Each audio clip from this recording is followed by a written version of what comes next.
recently been uncovered. It's about a whole different world of heat, exotic treasures, and beautiful properties. My name is Corbin and I've been learning about a kingdom that not many people know about. Today, join me for a journey thousands of years in the past as we've traveled back to the mysterious Egyptian kingdom of Yam. We should probably begin here with a basic map of what ancient Egypt looked like. You'll notice the Sahara Desert, which is the world's largest and most scorching desert. It pretty much covers most of northern Africa, including Egypt. You also notice the Nile River, which pretty much divides Egypt from north to south. The desert and the Nile are really important features when it comes to discovering lost kingdoms because they represent what we can think of as boundaries. This western desert is pretty much all of what's west of the Nile Valley, and it covers 2/3 of the whole country of Egypt, and it's huge. We're talking 262,000 square miles of sand and heat. Many archaeologists pretty much ignored this area because they figured that not much could have been happening out here in the sand and sun. There are about 5 major oases in this area, which gives a chance for rest and water. But many researchers know that the ancient Egyptians couldn't venture very far into the waterless desert, and there are probably very few traders or visitors out there too.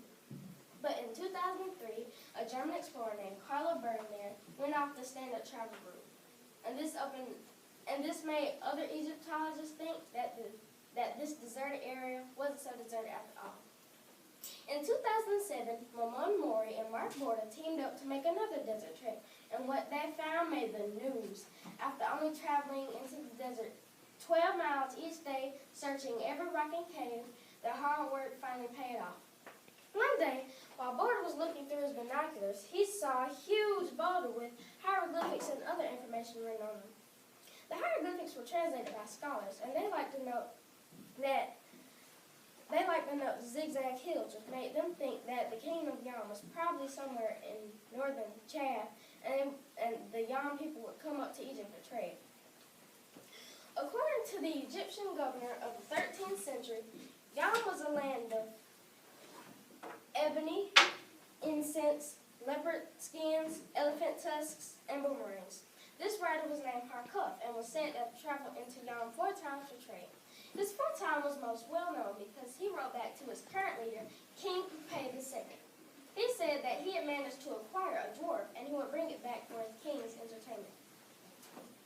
What's amazing is that the hieroglyphics confirm that there was trade between Yam and Egypt. But what's still a mystery is how all this trade took place across hundreds of miles of desert without the wheel even being invented yet, and with donkeys the only used for pack animals. Apparently, the kingdom of Yam was far enough away from Egypt not to have any strong feelings for the pharaohs. But at the time, Egyptian rules made the Yam people send soldiers to help work in the military or to work on the river. The name of Yam, Ta-I-K-E-U, can be translated to as land of the light spirits. Many researchers think that this name is connected to ancient Egypt's link to prehistoric Africa.